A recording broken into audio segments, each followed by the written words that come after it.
convivência é problemática. Mas a mesma mãe que me ensinou a confiar, me ensinou também a não aceitar nada de estranhos na rua quando eu ia criança para a escola. Ela me dizia, não fale com ninguém na rua, não aceite nada de estranhos. E naturalmente, a minha mãe também me ensinou a desconfiar, porque desconfiança também é um jeito de viver. Valores complexos, confiança e desconfiança, os dois a serviço da convivência. Professor, qual que é melhor? Eu já expliquei que o problema é seu.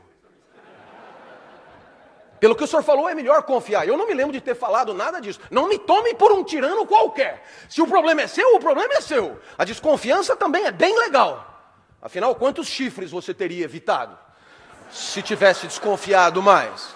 Quanto roedor de corda, quanto canalha, quanto vagabundo, quanto mentiroso, quanto ladrão, quanta gente que te rouba sistematicamente. Então, claro, a desconfiança ajuda a conviver, tanto quanto a confiança. Claro que a incerteza paira. E junto com essa incerteza, um sentimento típico de quem é livre para escolher a própria vida.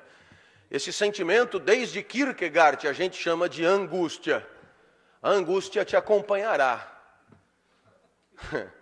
Professor, não é motivacional a palestra? Estava escrito no programa, palestra motivacional. A angústia te acompanhará. Porque a angústia acompanha todo mundo que tem que fazer alguma coisa com a vida e com a convivência e não sabe bem o quê. Por quê? Porque os valores são complicados, porque não há mesmo grandes certezas sobre o melhor jeito de viver e de conviver. E quando eu disse que a angústia te acompanhará, uma jovem, minha aluna, levantou o braço. Eu achei até que ela fosse polemizar. Eu achei até que ela fosse me dizer que a vida é bela e que eu era um fulano triste. Mas para minha surpresa, nada disso. Ela agradeceu pelo conceito. Obrigado pelo conceito de angústia, professor. É um sentimento que eu sempre senti, só me faltava o nome. Eu não sei nem se eu devia estar fazendo esse curso. Eu me pergunto o tempo inteiro, eu acho que eu sempre escolho errado. A angústia sempre me acompanhou. Eu sou mesmo angustiada. Obrigado pelo conceito de angústia. Achei esquisito. Jovem de capital estético elevado, tinha tudo para ter uma visão mais ingênua da vida, já entrou ali na universidade pública, não tem que pagar curso, não tem que nada, vai sair empregada provavelmente, aluna de jornalismo, tinha tudo para ter uma visão mais ingênua da vida, mas ela garantia a angústia sempre me acompanhou. Então eu desconfiei dela e pedi um exemplo. Professor, o meu namorado estuda engenharia aqui na frente, escola politécnica, ele faz mecatrônica. O senhor pode imaginar o tipinho, mas eu gosto dele. Agora em Corpus Christi, a gente não tem aula, é semana do saco cheio, e a gente aproveita para fazer o JUCA, Jogos Universitários de Comunicação, lá em Avaré. E eu falei, vem comigo, vamos divertir, vamos descansar, desopila um pouco, larga disso. E ele não pôde ir. Estava fazendo um robô, estava terminando um robô, faltavam só 2 antenas assim para o robô ficar pronto, sem as antenas o robô não funciona. Vai você. Quando eu cheguei lá em Avaré, me dei conta rapidamente que o esporte era um pretexto muito sem vergonha daquele encontro. Não diga o que as pessoas estavam fazendo, sacanagem, professor. O que é exatamente sacanagem? É sexo, professor. Eu olhei para aquela moça e imaginei uma centena iguais a ela, em Avaré, fazendo sexo. E lamentei muito nunca ter sido convidado para esse tal de JUCA. O que sobra para mim hoje é festa de formatura, né? Sucesso eu faço com as avós dos formandos, né? Professor, assim que eu desci do ônibus, um rapaz se aproximou de sunga, musculatura saliente, muito diferente do meu mirrado mecatrônico. Não perguntou nem meu nome, já me propôs na lata uma cópula furtiva, uma bimbada mágica. Ele prometia desaparecer magicamente após o coito. Lá vou tá novo, ele explicou. Foi aí que eu lembrei do senhor. Eu não entendi onde é que eu entrei na história, moça. Entendi o que eu tenho que ver com isso. Ué, não é o senhor que diz que a vida não tem fórmulas prontas, que os valores são complexos, que a incerteza paira, que a gente angustia? Sou eu que digo. Então, de quem que eu ia lembrar? Afinal, dar ou não dar? Ela estava angustiada, ela tinha entendido, se bobear melhor do que eu, o conceito. Como é que a gente desata esse nó? Veja como é complicado. Há uns 4 meses eu fui convidado pela Google americana para dar uma palestra semelhante a essa na Califórnia, e para minha surpresa, né, lá, claro, tinha um banner com valores, e o primeiro valor que eles escolheram, a primeira referência para a convivência que eles escolheram ali, né? Porque no final das contas, quando a gente escolhe, né, coletivamente as referências para uma convivência, a gente pode bem chamar isso de ética, né? E a primeira referência que eles escolheram para presidir a convivência ali é o prazer. To have fun, em Yankee. Eu te pergunto, o que o prazer quer dizer? Claro, o valor, prazer, te ajuda o tempo inteiro, né? Na Apologia de Sócrates, Platão define como a redução do desconforto físico de existir. O senhor podia repetir? Eu acho que eu não entendi. O prazer é a redução do desconforto físico de existir. Mais ou menos assim, você come para diminuir a fome, bebe para diminuir a sede, abre a janela para diminuir o calor, liga o ar-condicionado, tira o paletó, põe o paletó, e assim o prazer, ele gerencia, né, a gestão da microexistência, né? É um tal de Goffman que conta exatamente isso, né? O prazer é gerenciador da pequena vida, né? E é claro, pelo prazer, né? Aí você podia perguntar, mas e o orgasmo, por exemplo? E eu responderia, tentando defender Platão, é rápido o orgasmo, não é não? Quanto tempo dura um orgasmo?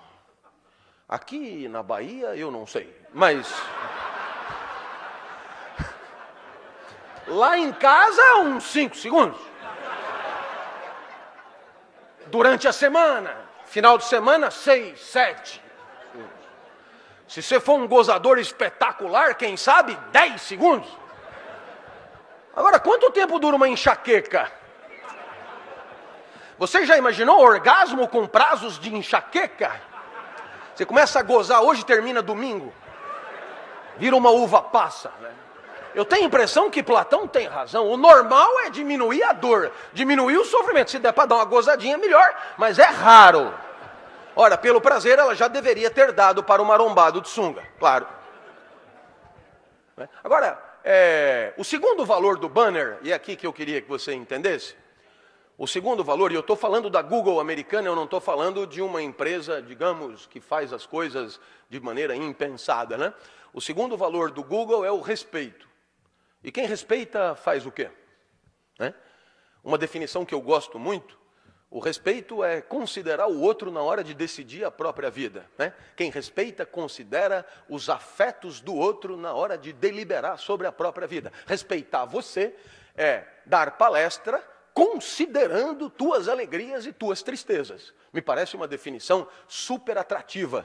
E pelo respeito ao mecatrônico, pelo respeito à tristeza do chifre, pelo respeito às cláusulas morais que ela mesma propôs para aquele relacionamento. Em suma, por isso tudo ela não deveria dar. Viu só? O prazer, primeiro valor, manda dar. O respeito, segundo valor, manda não dar. E daí, professor? O senhor vem aqui tumultuar a nossa vida e vai embora? Foi o que me perguntou um executivo de uma multinacional em São Paulo, dessas que faz de tudo, de pinico a bomba atômica. Era reunião fina, presidente e diretores, e um diretor se irritou comigo, diretor com jeito de diretor que se leva a sério, desses que se veste como diretor, escolhe a mulher que tem mais cara de diretor, carro de diretor, né? É exatamente a figura encarnada do diretor, Gomex no cabelo. E ele disse, professor, quando nós contratamos um consultor, é para nos trazer respostas certas sobre o que precisamos saber.